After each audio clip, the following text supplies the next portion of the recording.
दूसरे लोग तलवार देख के रोते हैं, जिंदगी की भीख मांगते हैं, बातिल को देखकर घिघियाते हैं, मगर मेरा इमाम 22,000 तलवार के सामने न झुका, न उनका माना, न लाशों के अंबार पे रोया, हक बोलता रहा, सब कुछ लुटा दिया, इस्लाम बचा। वाह वाह वाह, बेशक इमाम की कहानी बहादुरी की कहानी है, जी। इमाम की कहानी ब्रेवरी की कहानी है, इमाम की कहानी स्टेबिलिटी की कहानी है, इमाम की कहानी रियलिटी की कहानी है, इमाम की कहानी ट्रूथ की कहानी है, इमाम की कहानी रोने की नहीं, इमाम की शहादत पे नाज करने की कहानी है।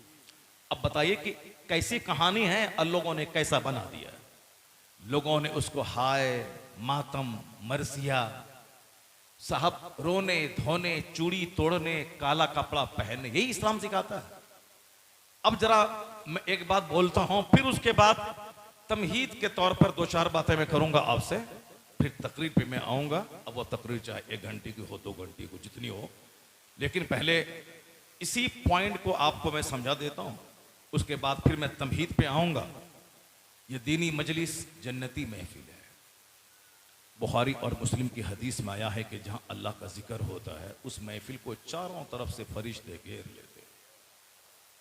बुखारी शरीफ जो कुरान के बाद सबसे बड़ी किताब है, उस किताब में आया है कि जहां चंद लोग बैठकर अल्लाह का जिक्र करते हैं, वो मजलिस को चारों तरफ से उस मजलिस को फरिश्ते घेर लेते हैं।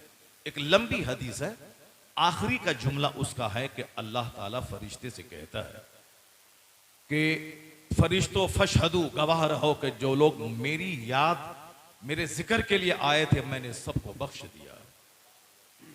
कयामत के दिन न बीवी काम आएगी, न बच्चे काम आएंगे, न समाज के दोस्त काम आएंगे, कोई काम नहीं आएगा। वहां सिर्फ मुस्तफा की शफाअत काम आएगी। अब उस संकट की घड़ी में नेकी, एक नेकी को लोग तरसेंगे, एक बहाना चाहिए बख्शिश के लिए। अब वहां पे मुमकिन है कि आज जिस जलसे में बैठे हुए हैं, हो सकता है कि यह जलसा संकट की घड़ी में आपके काम आ जाए, यहां बैठना आपके काम आ जाए। मैं इसीलिए कहता हूं कि आजकल चूंकि हर आदमी के दिमाग में कीड़ा काट रहा है,